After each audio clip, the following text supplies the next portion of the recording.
개척 후로 지금까지 우리 교회의 주일 설교는 항상 시리즈 설교를 제가 해왔습니다. 여러분들 이제 매번 우리가 예배가 참 많지요. 매일 새벽 예배도 있고 수예배도 있고 금예배도 있고 주일 예배도 있고 또 저희는 토요 예배도 있고 뭐 화요일 날 또 찬양 집회도 있고 뭐 많아요. 근데 이렇게 보면요, 다 똑같은 그냥 예배처럼 보여지지만 각자의 스타일이 다 있습니다.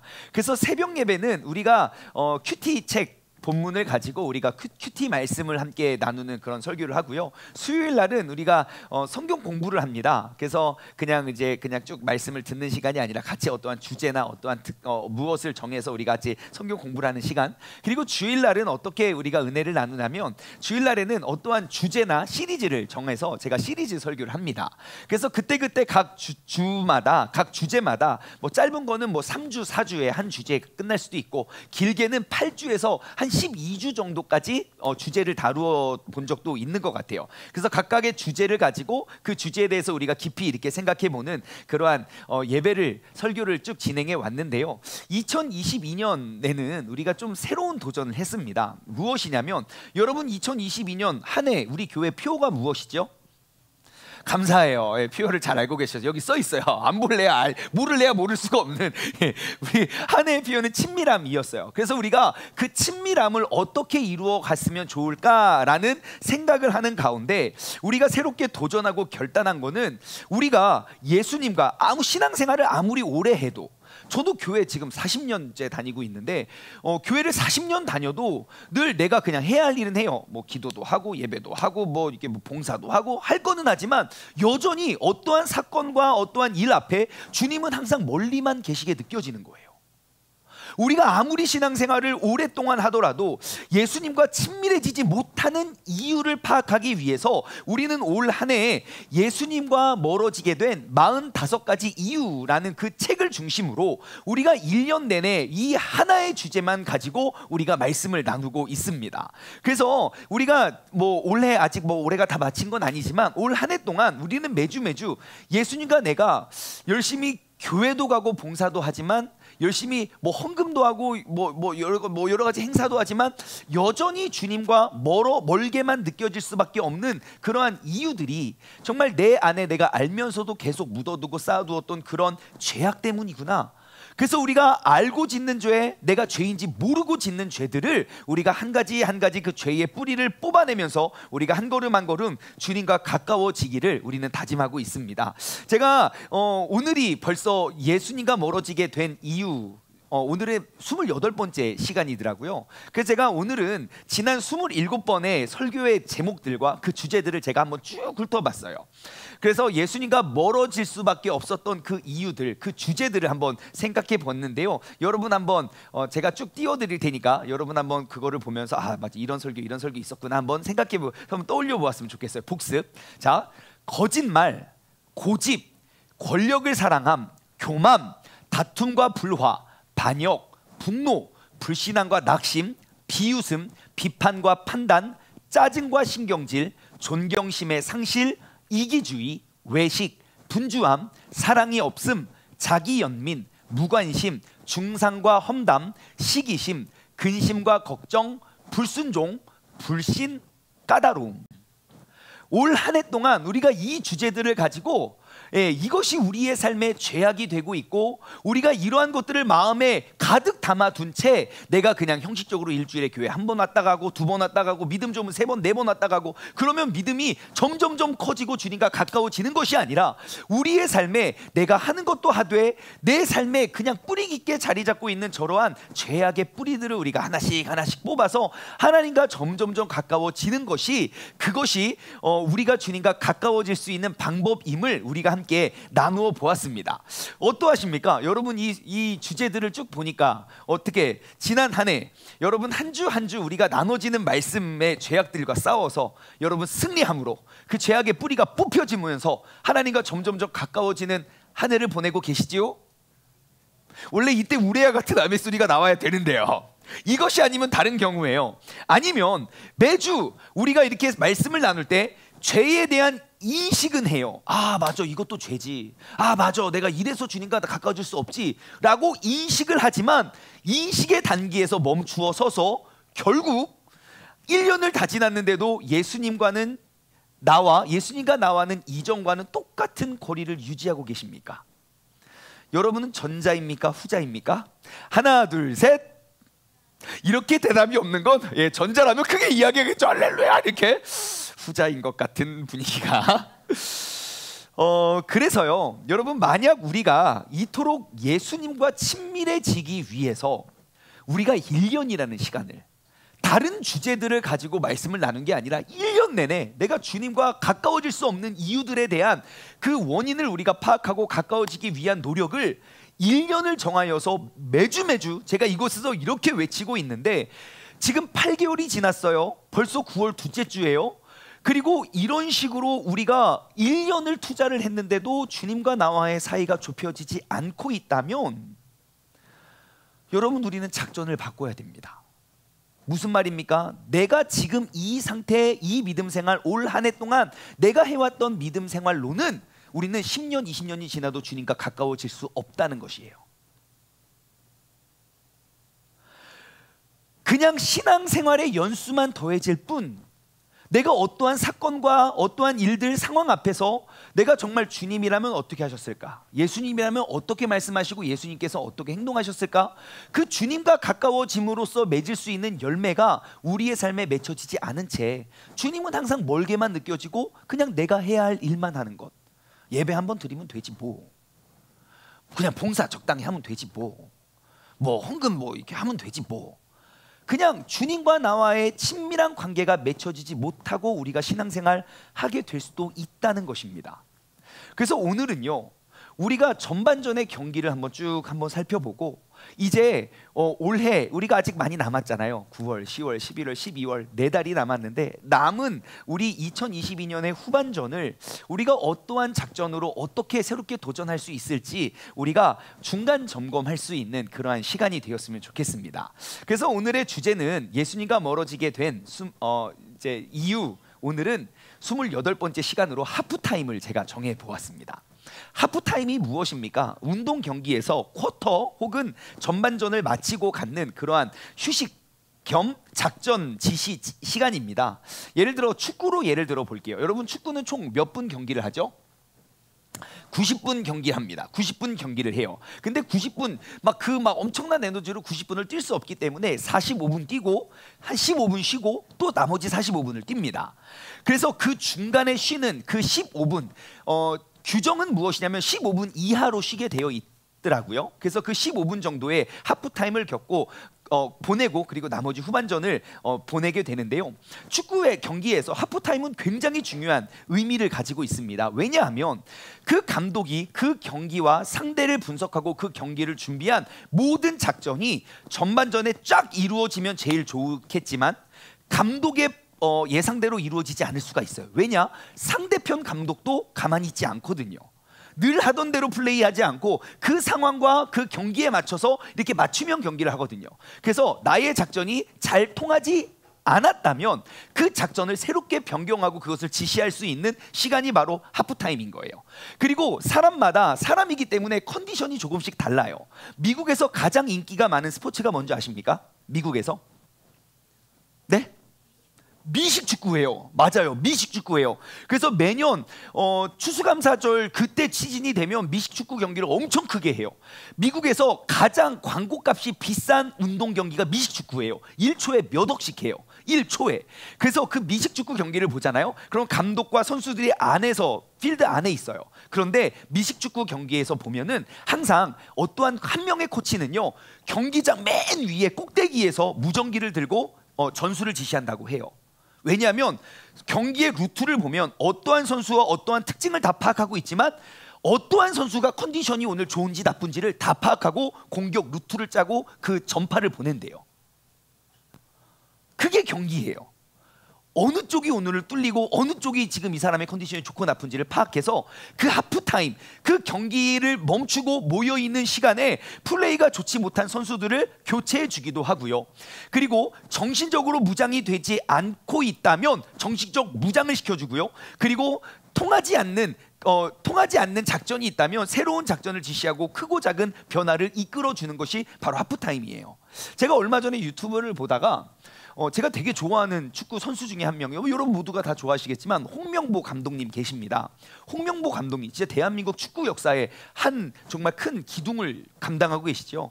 홍명보 감독님 개인적으로 잘 모르시죠? 저도 몰라요. 근데 이게 TV로 보면 되게 인자하신 모습이잖아요, 그죠? 굉장히 과묵하시고 막 그럴 이미지예요. 그런 줄 알았는데 유튜브에 어떤 영상을 봤는데 감독님이 하프타임 때 그 선수들을 이제 좀 충고하는 그런 내용이 일부러 찍어서 올린 건지 몰래 찍어서 올린 건지 모르지만 그걸 봤어요. 깜짝 놀랐습니다.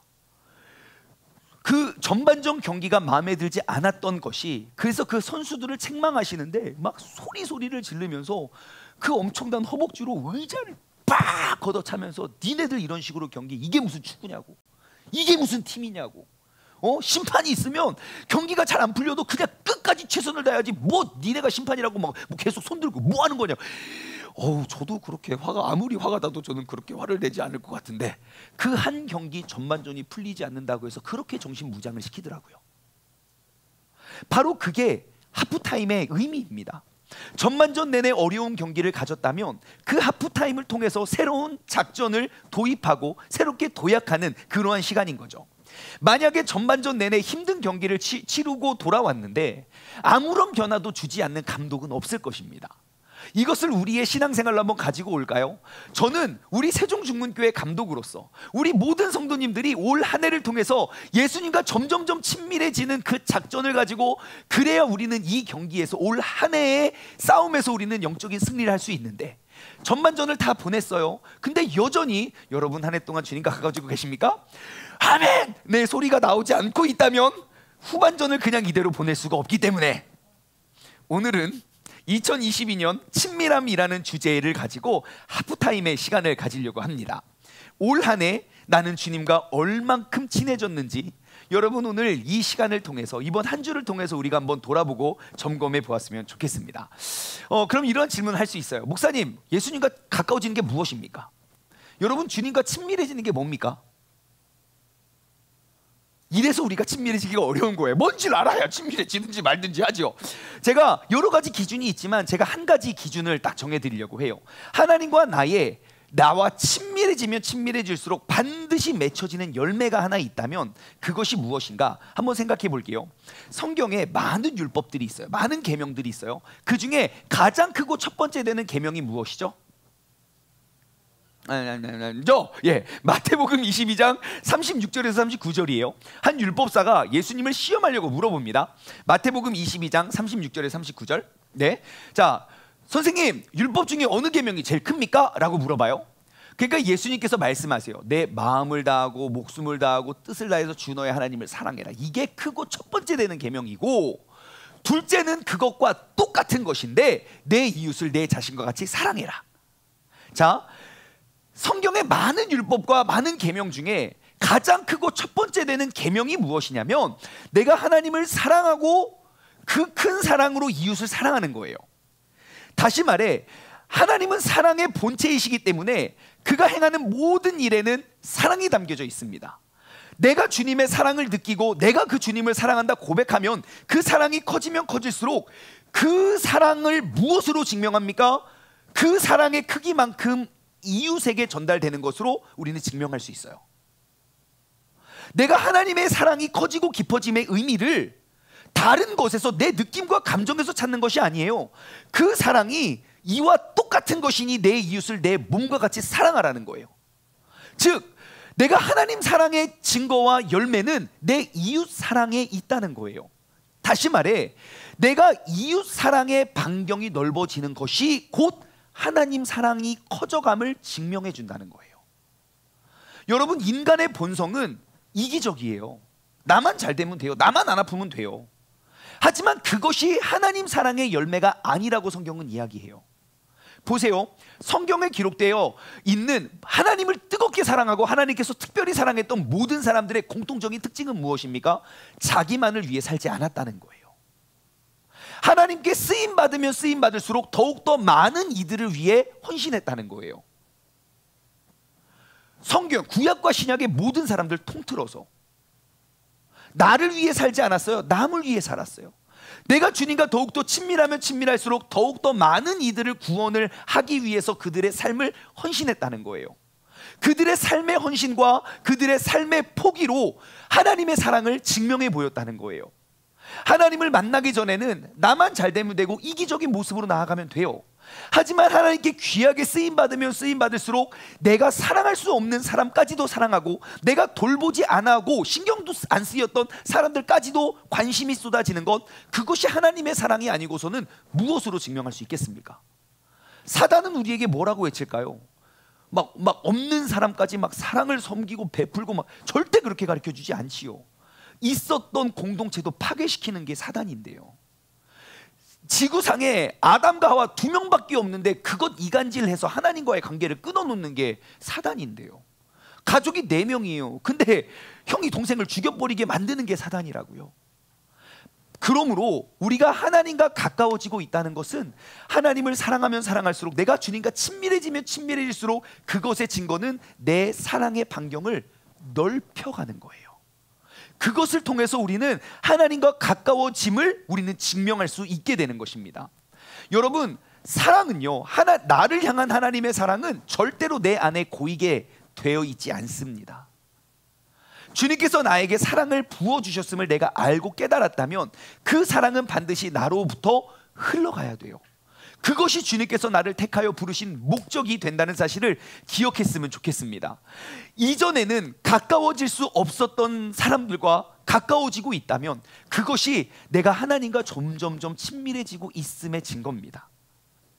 우리가 이제 하나님과 점점점 가까워지는 것을 이제 내 주변과 그 모든 사람들에 대한 관심과 사랑으로 우리가 그 열매를 맺었으면 좋겠습니다. 그래서 올해 우리 세종중문교회의 주님과 친밀해지기 위한 후반전 작전은 바로 이것이에요. 이웃 사랑. 이것으로 접근해 보려고 합니다. 여러분, 만약 내가 올 한 해를 쭉 돌아보았을 때, 내가 작년과 비교했을 때 진짜 하나님과 점점점 가까워지고 있는 것 같아요. 내가 안 나가던 새벽 예배를 나가기도 하고, 안 하던 기도도 하고, 중보기도도 하고, 뭐 말씀 묵상도 하고, 성경 통독도 하고, 진짜 올해는 유난히 성경 완독자가 많은 것 같아요. 막 말씀도 하고, 암송도 하고, 막 여러 가지. 주님과 가까워지고 있다면 진짜 정말 잘하셨습니다. 올 한 해, 남은 한 해 동안도 계속 그러한 노력을 해서 정말 주님과 평생 더욱더 가까운 삶을 살아갔으면 좋겠고, 내가 진짜 주님과 친밀해지잖아요. 그럼 진짜 내 삶의 모든 가치관과 기쁨의 만족도와 그 기쁨의 크기가 진짜 달라질 겁니다. 한번 주님과 가까워져 보십시오.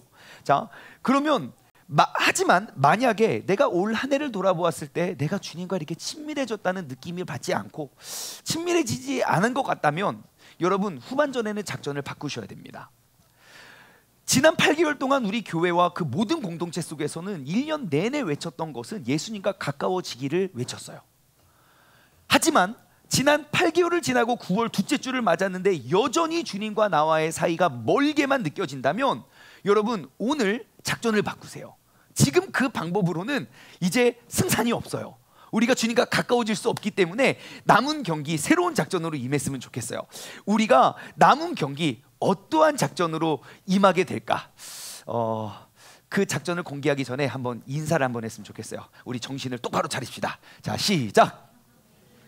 자, 옆 사람에게 지금 조는 신용하고 계시는 분 계시면 빨리 정신을 똑바로 차립시다. 정말 정신 똑바로 차려야 됩니다. 자, 여러분, 왜 우리는 지난 8개월 동안 주님과 가까워질 수 없었을까? 한번 생각해 보세요. 나의 노력이 없었을 수도 있고, 난 노력해도 환경이 도와주지 않을 수도 있어요. 하지만 결론은 똑같아요. 주님과 가까워지지 않았어요. 주님과 가까워지지 않았다는 건 주님과 친밀함을 가장 방해하고 회방하는 존재가 있겠지요. 하나님께서는 나를 가장 친밀하기를 원하실 거예요. 하지만 가장 둘이 친밀해지는 걸 두려워하는 존재가 있을 거예요. 마귀의 회방이 있었기 때문이겠죠. 그래서 우리는 1년 내내 예수님과 가까워지기 위한 몸부림을 치고 있지만 가까워지지 못했다면, 여러분, 여전히 우리는 하나님의 작전에 속한 자가 아니라 마귀의 작전에 우리는 당하고 있는 것일지 몰라요. 그래서 오늘 이 시간 우리는 올 남은 남은 한 학기 동안 우리가 승리하기 위해서 새로운 작전을 공개하겠습니다. 파워포인트를 띄워주시고 2022년 예수님과 친밀해지는 그 경기의 후반전을 역전으로 이끌기 위해서 위한 작전을 공개합니다. 꽝! 뭐라고요? 셀입니다. 셀. 우리가 올 하반기에는요, 이 셀 모임에 우리가 더욱더 헌신했으면 좋겠어요. 우리 교회의 사명은 무엇입니까? 세종시의 도피성이 되는 것이 우리 교회의 사명입니다. 그럼 과연 도피성 교회가 무엇입니까? 라고 질문하면 저는 이렇게 설명드립니다. 사람마다 정말 그냥 아무 문제 어려움 없이 교회에 끌려오는 사람들도 있습니다. 예, 근데 정말 드물어요. 아무리 오라고 해도 내가 부족함이 없으면 나아갈 리가 없어요. 내가 바쁘고 내가 놀고 내가 행복하고 뭐 문제가 없어요. 하지만 내 삶에 큰 문제가 탁 닥쳤는데 내 능력으로 안 돼, 지난 나의 경험으로는 안 되면, 그러면 비로소 신을 의지합니다. 예, 그냥 내가 믿고 싶은 신, 하나님, 부처님, 뭐 신령님, 뭐든지 부르짖습니다. 그 어려운 상황 가운데 사람의 손 내미는 그 손 내민을 붙잡고 교회의 첫걸음을 와요. 근데 문제는 무엇이냐면요, 대부분의 교회들이 나의 그 아픔과 어려운 문제를 가지고 나오지 못해요. 왜 그런가 하니 주변 한번 둘러보십시오. 모두가 다 예쁜 옷으로 포장이 되어 있어요. 여러분, 지난 한 주 동안 얼마나 많은 죄를 졌는지 옆 사람 보면 보이십니까? 안 보여요. 지금 보면 다 그냥 천사 같아요. 내가 지금 어제 밤까지도, 밤늦게까지도 얼마나 많은 죄를 짓고도 그냥 세수하고 샤워하고 새 옷 입고 나아가면 다 의롭고 깨끗해 보여요.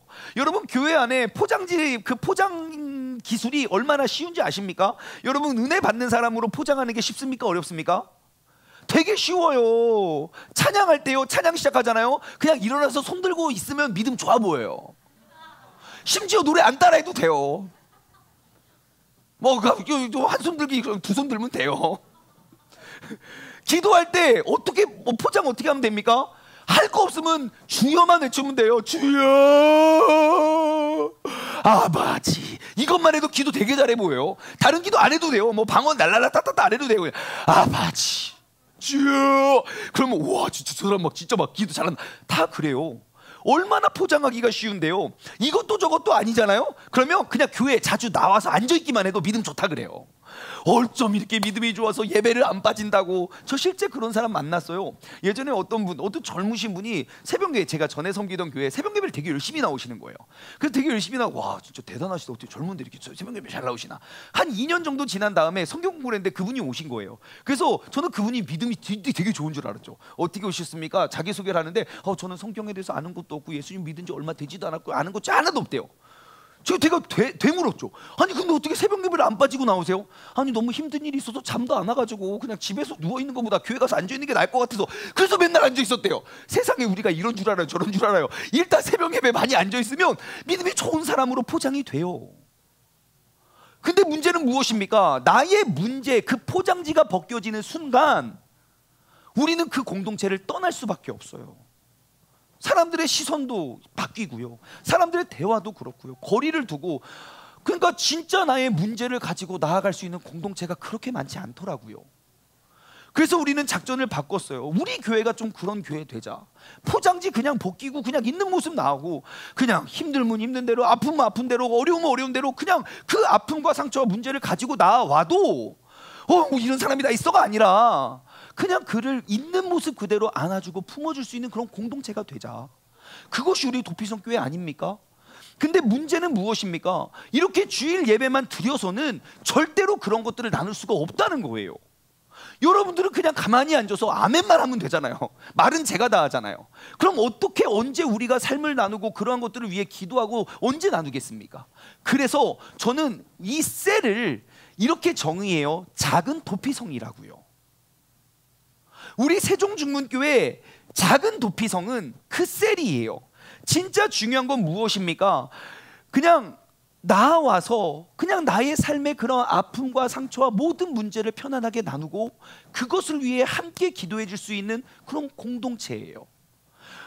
우리가 지금 셀 모임을 어떻게 진행하고 있냐면요, 지금은 셀 모임 주 1회 가정이나 교회에서 모입니다. 교회에서 뭘 나누냐면요, 주일날 있었던 설교를 잠깐 짧게 한 5분 정도 요약하고요, 그리고 주일날 나눴던 그 적용 질문을 함께 나눠요. 그것을 나누는 것과 나누지 않는 것은 정말 큰 차이가 있습니다. 저를 예를 들어 볼게요. 저도 말씀을 준비하면서 아까 그 막 여러 가지 막 20몇 가지 되는 그런 주제들을 가지고 얼마나 많이 묵상을 하고 얼마나 많이 다짐을 하겠습니까? 제가 다짐하고 그것을 다 지킬까요? 네, 대답이 없는 거 보니까 참나, 아무튼 이런 분위기예요. 자, 다 지키지 못해요. 하지만 저도 다짐해요. 난 절대 이거 하지 않겠다. 난 절대 이런 사람이 되지 않겠다. 다짐하고 결단해요. 하지만 그것이 그 문제와 상황 앞에 넘어지고 쓰러져도 누구도 책임지지 않아요. 그래서 제가 뭘 하는지 아십니까? 작은 공동체와 그런 리더나 셀장들 앞에, 그리고 설교 시간에 계속 선포해요. 나 이번 주에 이렇게 할 겁니다. 그렇게 말을 하잖아요. 그러면 그 상황이 딱 처해지면요, 자꾸 그 말이 떠올라요. 아, 이러면 안 되지, 이러면 안 되지, 이러면 안 되지. 그게 선포의 힘이에요. 그게 공동체의 힘이에요. 내가 혼자 스스로 아무리 결단하고 아무리 다짐해도 그거 넘어지면 꽝이에요. 하지만 공동체 안에서 그 같은 주제로 이야기를 나누고 그것을 서로 중보하고 서로 기도하고 서로 격려하고 서로 독려한다면 내가 한 말 때문에 그거 이길 수 있다니까요. 그래서 그 공동체가 필요한 거예요. 여러분, 예수님과 멀어지게 된, 예수님과 가까워질 수 있는 한 가지 대안은, 여러분, 남은 후반전 동안 우리가 이제 그 작은 공동체에 계속 속하기를 주님의 이름으로 소망합니다. 그렇다면 도대체 셀 모임은 뭐고 셀 모임을 어떻게 하는 것입니까? 여러분, 셀 모임의 시초 모델이 어딘지 아십니까? 성경 안에서 언제부터 셀 모임이 시작되는지 아십니까? 잘 모르겠죠. 저도 잘 모르겠더라고요. 그래서 이것저것 생각을 참 많이 해봤는데, 그래도 대표적으로 우리 모두가 생각하고 있는 그 진짜 교회의 기원, 그 교회 공동체의 시작은 초대교회가 아닐까 싶어요. 사도행전 2장 43절부터 말씀을 보면 예수님께서 승천하시고 모인 무리가 마음을 아파요 함께 기도할 때 성령님이 강하게 임하십니다. 그래서 베드로가 일어나서 막 설교를 하니까 막 사람들이 막 변화, 어찌할꼬 어떻게 해야 될지 모르는 사람들에게 베드로가 이렇게 말해요. 사도행전 2장 43절부터 보면 사람마다 두려워해요. 사도들로 말미암아 기사 표적이 많이 나타났거든요. 그러니까 믿는 사람들이 다 함께 있어, 함께 모였고 모든 물건을 서로 통용하고 재산과 소유를 팔아서 각 사람 필요를 막 나눠주고 날마다 마음을 같이 하고 성전에 모이기 힘쓰고 집에서 떡을 떼고 기쁨과 순전한 음식을 먹고, 그러니까 하나님을 찬송하니까 백성들에게 칭찬도 받고 주님께 구원받는 사람을 날마다 더하게 하셨어요. 이게 초대교회의 모습이고 이게 셀 모임의 공동체의 그런 표본인 것 같아요. 딱 그렇게 하면 정말 문제도 없어지고 어려움도 사라지고 막 그래야 되는 거 아닙니까? 막 나에게 다가오는 그 시험도 막 나를 비껴가고 해야 되는 거 아닙니까?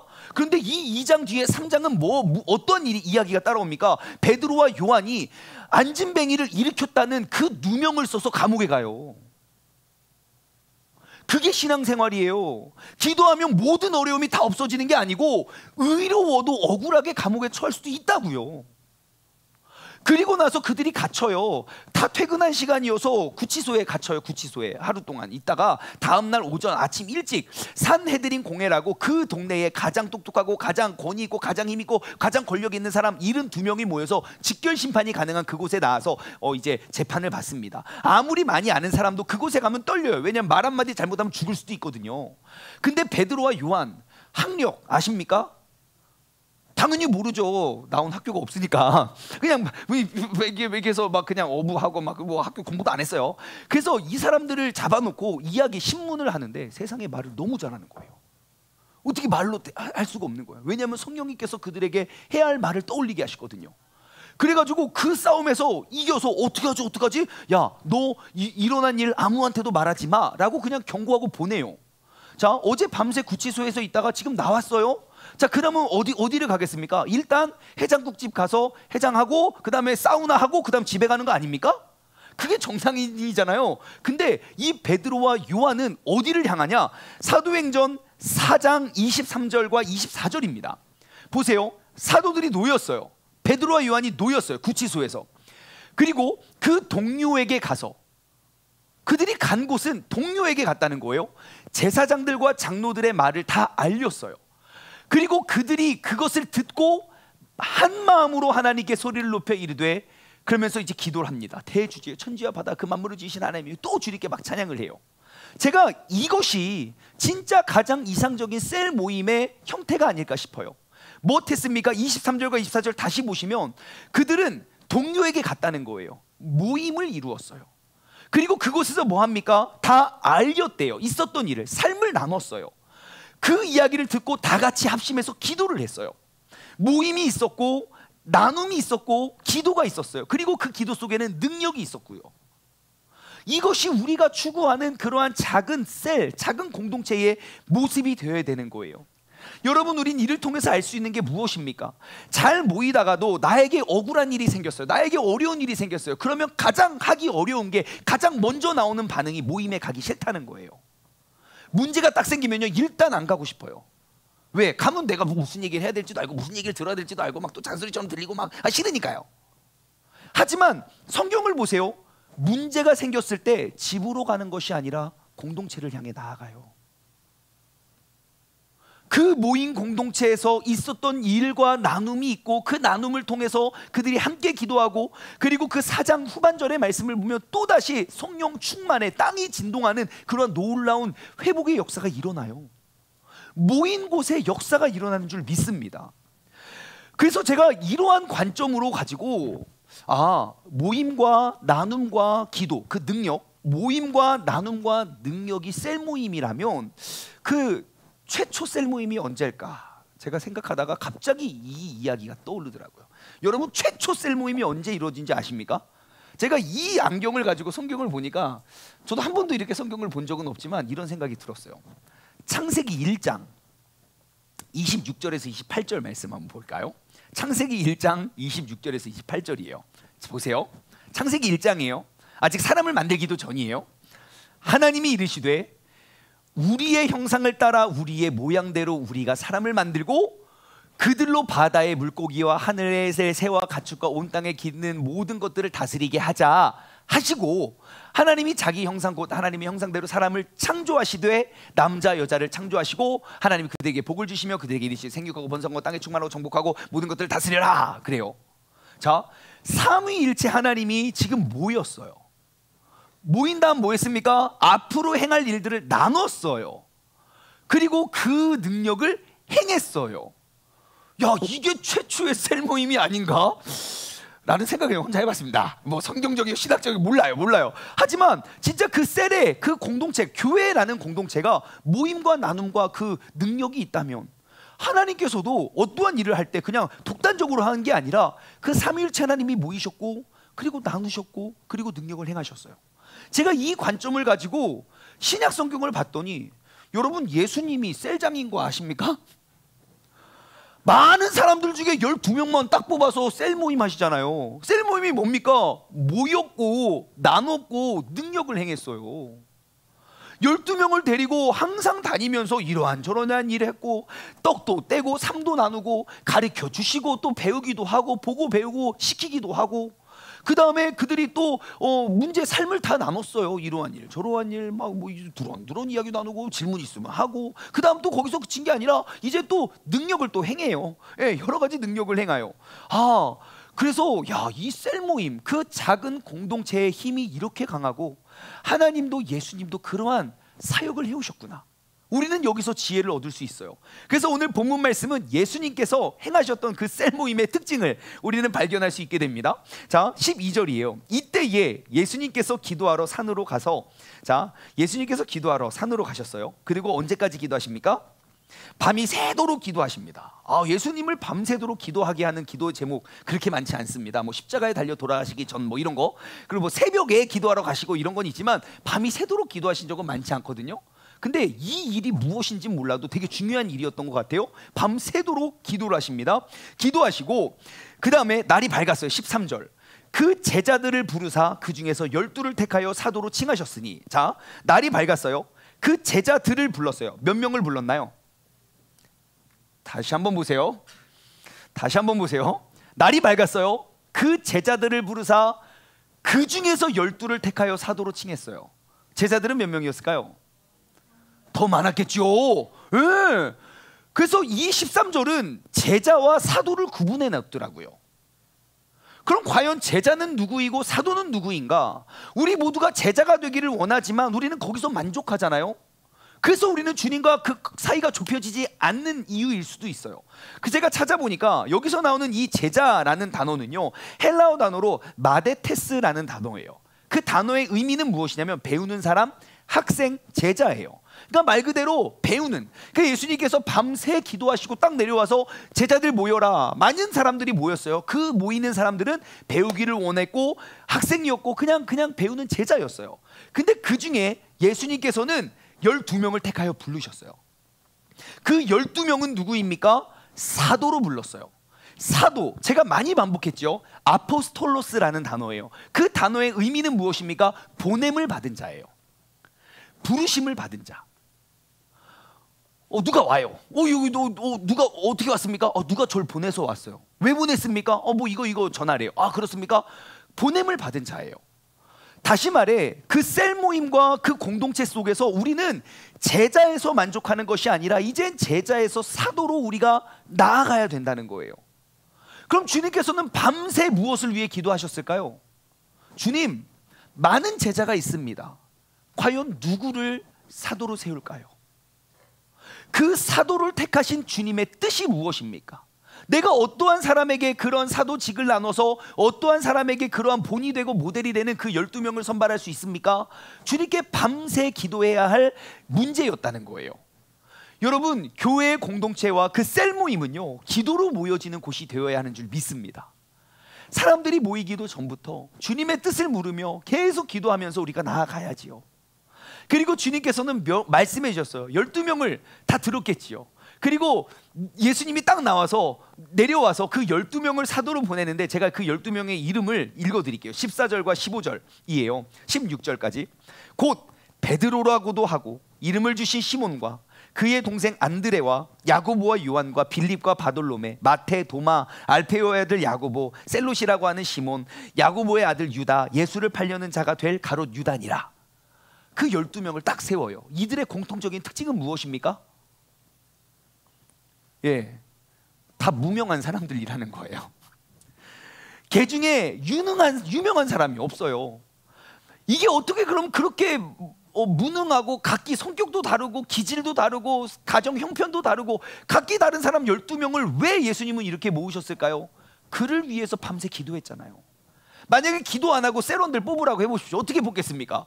나랑 가장 성격이 맞는 사람, 그리고 사회적으로 가장 이렇게 높은 사람, 지위가 높은 사람, 내가 가장 마음에 드는 1등부터 12등까지 잘랐겠죠. 12명의 이름을 딱 외쳤을 때, 야, 예수님이 사도로 부른 12명입니다 막 이름을 딱 외쳤을 때 사람들이 다 막 인정해야 되는 거 아닙니까? 근데 예수님이 12명을 딱 뽑았는데 유명한 사람이 하나도 없어요. 지금이야 뭐 예수님의 제자니까 유명해졌겠죠. 예수님은 그를 위해서 기도하시는 거예요. 바로 셀 모임은 그러한 곳이에요. 모두가 똑같고 모두가 맞는 사람이 모이는 곳이 아니라 하나님의 뜻에 따라 지음 부름받은 사람이 이제 제자에서 사도로 성장할 수 있는 그곳. 여러분, 우리의 신앙생활은요, 그냥 내가 제자니까 주님 열심히 따라가다가 그냥 끝나고 주님 빨리 오세요, 그것을 기다리는 것이 아니라 이제는 이러한 크고 작은 공동체와 모임을 통하여 우리가 제자의 삶에서 사도로서 우리가 부름받는 사람이 되어야 할 줄 믿습니다. 그래서 그 사도들이 이제 예수님께서 그들을 보냅니다. 그 보냄의 열매가 무엇입니까? 17절과 18절 19절이에요. 예수님과 그들과 함께 내려왔어요. 평지에 서서 그 제자의 많은 무리들과 예수의 말씀을 듣고 병고침도 받고 유대 사방과 예루살렘 두로와 시돈의 해안에서 많은 백성들도 있는데 더러운 귀신에게 고난받는 자도 고침을 받고 온 물이 만지려고 힘쓰니까 예수님의 능력이 나와서 모든 사람을 낫게 하였더라. 아까 말씀드렸죠. 셀 모임은 무엇입니까? 그들이 함께 문제를 가지고 나와 모였고, 그리고 그곳에서 나의 삶을 다 나눴고, 그 나눔을 통해서 주님의 능력이 임했던 그곳. 여러분, 우리가 이제 2022년 하반기에 접어들면서 우리가 예수님과 더욱더 친밀해질 수 있는 그런 공동체를 세워가길 소망합니다. 전반기에는 내가 교회 와서 앉아있다가 느끼고 깨닫고 가는 것에서 그쳤다면, 이제 하반기에는 여러분, 우리 교회 셀 모임으로 여러분들을 초대합니다. 어느 곳이 됐든 어떠한 셀장이 됐든 나중에 시간이 얼마가 걸릴지 모르지만 우리 세종중문교회는 앞으로 진짜 셀이 아주 튼튼한 교회가 될 거예요. 그때 되면 우리 모두가 그냥 가장 필요한 셀에 막 이곳저곳 막 셀에 들어가서 막 은혜를 받고 나누게 되는 그날이 속히 오기를 바라며 늘 준비를 하고 있어요. 우리가 셀이 몇 개 없었어요. 근데 이번에 하반기에 들어서 이러한 목적에 의해서 셀을 쭉 늘려가고 있거든요. 셀이 쭉 늘어나면서 이제 여러분들이 신청하시면 돼요. 여러분들이 갈 수 있는 셀들이 다 있어요. 그래서 우리 교육자들에게 꼭 셀 신청을 하시기 바랍니다. 이제는 우리가 가만히 앉아 있는 것이 아니라 이제는 그 기도의 자리로 나아가고, 그리고 사도로서 이제 우리가 성장을 하며, 이제 우리가 모이는 제자에서 만족하는 것이 아니라 이제 사도로서 부르심을 받은 합당한 자가 되어 이 도시 가운데 우리에게 맡겨진 그런 귀한 사명 잘 감당하여 주님과 가까워지고 그 주님의 능력을 나의 삶으로 비추어낼 수 있는 믿음의 사람 되기를 주님의 이름으로 간절히 소망합니다. 적용 질문을 드립니다. 첫 번째, 여러분 2022년의 전반전 신앙생활은 어떠하셨습니까? 여러분들 내가 주님과 더욱더 가까워지기 위해서 나는 어떠한 노력이 있었고 어떠한 도전이 있었고 그 열매는 과연 어떠합니까? 내가 주님과 가까워지지 않는다면 우리는 신앙생활 아무리 오래 하고 아무리 많이 해도 아무리 많은 예배에 참석해도 우리는 달라질 것이 없습니다. 예수님은 여전히 나의 삶과 별로 신경 안 쓰시는 분이고 난 여전히 주님의 뜻이 무엇인지도 알지도 못하고 그냥 그러한 거리에 머물러 있을 것이에요. 여러분, 이제 우리가 한번 돌아보았으면 좋겠어요. 내가 지난 올 한 해 난 예수님과 더욱더 가까워지고 주님의 마음과 뜻과 그 계획을 알기 위해서 주님의 병을 고치고 그리고 말씀을 가르치고 모든 사람을 낫고 고치고 회복하기 위한 주님의 능력이 나의 삶 가운데 얼만큼 나타나는지 한번 돌아보았으면 좋겠어요. 열매가 많이 맺혔다면 감사하지만 아직 열매가 없다면 여러분 작전을 바꾸셔야 됩니다. 지금 이대로라면 1년을 더 지나고 10년을 더 지나도 주님은 그냥 멀게만 계실 분이기 때문입니다. 그래서 두 번째 적용 질문, 여러분 올 한 해 후반전 예수님과 친밀해지기 위한 나의 작전은 무엇입니까? 여러분 어떠한 작전을 세우시겠습니까? 내가 지난 8개월 동안 교회 공동체에서는 주님과 가까워질 수 있는 수십 가지의 이야기와 방법들을 나누었지만 아직까지 주님이 멀게만 계신다면 여러분 작전을 바꾸십시오. 새롭게 결단하고요, 그대로 나아가세요. 참 신기해요. 꿈은 내가 꾸지만 내가 꾼 그 꿈이 나를 이끌어냅니다. 주님과 친밀해질 수 있는 더욱더 많은 꿈과 그 계획들을 세워야 돼요. 그 계획들과 그 결단들이 나를 주님과 더욱더 가까이 이끌 것이기 때문입니다. 그래서 2022년의 후반전 예수님과 친밀해지기 위한 나의 작전은 무엇입니까? 제가 한 가지 제안해 드릴게요. 여러분 셀 모임의 자리로 나아가십시오. 여러분을 셀 모임으로 초청합니다. 작은 공동체 완벽할 수는 없어요. 하지만 그들의 아픔과 상처, 그 문제를 가지고 나와왔고 그곳에서 그의 삶을 나눴고 그 나눔을 가지고 같이 기도하고 그 기도의 능력을 함께 가지고 공유했던 그러한 것, 이것이 2022년 우리가 주님과 더욱더 친밀해지기 위한 후반전의 작전이니까 우리 모두가 함께 참여하고 우리 모두가 그 아름다운 작은 도피성들을 우리가 세워갈 수 있는 올 한 해가 되길 소망합니다. 말씀을 맺으며 우리 이 찬양 고백했으면 좋겠어요. 세상 모든 민족이 구원을 얻기까지 하나님은 쉬지 않으십니다. 이제는 내가 그 주님의 심장 가지고 이제 일어나 주님을 따르게 하옵소서. 세상 모든 육체가 주님의 영광을 보도록 주님께서는 우리를 부르셨습니다. 이제는 내가 주님의 손과 발이 되어 그 세상의 아픔과 상처를 치유하며 주님을 섬기게 하옵소서. 그 물이 그 넓은 바다를 덮음같이 하나님의 영광이 온 땅 가운데 가득하길 원합니다. 이제는 내가 그냥 주일날 와서 앉아있다가 돌아가는 것이 나의 신앙생활이 아니라 이제는 주님 앞에 나와 제자에서로부터 이제 사도로서 이제 내가 주님의 보내심을 입고 받은 사람으로서 우리가 나아가기를 소망합니다. 우리 다 같이 물이 바다 덮음같이 함께 찬양하며 나아가길 소망합니다.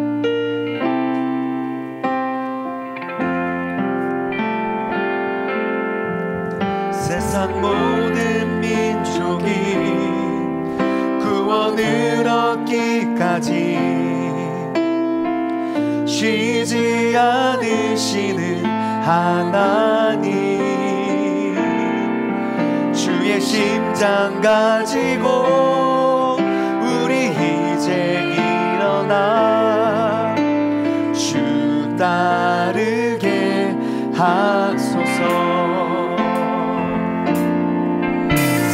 모든 육체가 주의 영광 보도록 우릴 부르시는 하나님, 주의 손과 발 되어 세상을 치유하며 주 섬기게 하소서. 물이 바다 덮음같이 여호와의 영광을 인정하는 것이 온 세상 가득하리라. 물이 바다 덮음같이, 물이 바다 덮음같이, 물이 바다 덮음같이 세상 모든 민족이, 세상 모든 민족이 구원을 얻길. 주님은 쉬지 않고 계십니다.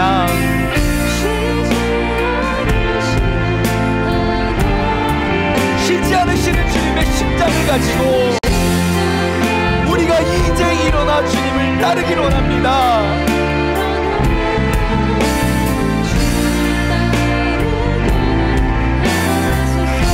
세상 모든 육체가 주님의 영광을 볼 수 있도록 주님께서는 아주 평범한 우리를 부르셨습니다. 이제는 내가 그 주님의 손과 발이 되어서 고장난 그 상처많은 세상을 치유하며 주님을 섬기길 원합니다. 섬기게 하소서. 물이 바다 덮음같이, 물이 바다 덮음같이 여호와의 영광을 인정하는 것이 온 세상 가득하리라. 물이 바다 덮음같이, 물이 바다 덮음같이, 물이 바다 덮음같이, 물이 바다 덮음같이 여호와의 영광을 인정하는 것이 온 세상 가득하리라.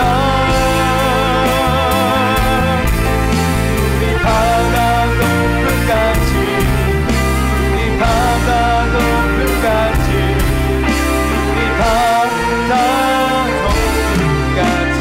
이 시간 우리 함께 기도하며 나아갈 때에 주님, 내가 이제 주님과 더욱더 친밀함으로 이 세상의 모든 육체가 주님의 영광을 보낼 수 있도록 내가 주님을 따르는 제자에서 이제 주님께서 나를 보내시는 사도가 되어 정말 이 땅, 이 어두운 세상 가운데, 이 죄와 사망이 가득한 이 세종시 땅 가운데 주님의 영광이 이 도시를 뒤덮을 수 있는 그러한 사도의 역할을 감당할 수 있는 그러한 아름다운 공동체 되게 해달라고 다 같이 주님의 이름 한번 부르짖고 합심하며 기도하며 나아가겠습니다. 주여, 하나님 아버지 감사합니다. 아버지 하나님, 오늘 이 시간 아버지 하나님, 내가 주님과 친밀해질 수밖에 없는 그 이유, 친밀해지지 못했던 이유를 다시 한번 돌아보고 아버지 하나님, 우리가 이제 작전을 바꾸기를 원합니다. 아버지 하나님, 내가 열심히 예배도 드렸고 열심히 봉사도 했고 열심히 내가 기도도 하고 예배도 참석하고 열심히 많은 것들을 했지만 여전히 주님께서 멀게만 느껴지는 한 가지 이유를 우리가 발견하고 아버지 하나님께는 새로운 작전을 가지고 우리가 접근하기를 원합니다. 이제는 주님께서 만드셨던, 주님께서 세우셨던 그 작은 공동체, 그 작은 셀을 통하여 우리가 하나 되고 우리가 연합하고 우리가 모이고 우리가 더욱더 주님의 뜻을 이루며 나아갈 수 있는 그런 아름다운 공동체가 되길 소망합니다. 아버지 하나님, 신앙생활은 내가 제자에서 머물러 있는 것이 아닙니다. 내가 제자라면 이제 사도로서 부르심을 받아 아버지 하나님, 우리가 이 땅에 세상 모든 민족이 구원을 얻기까지 쉽지 않은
하나님 아버지 감사합니다.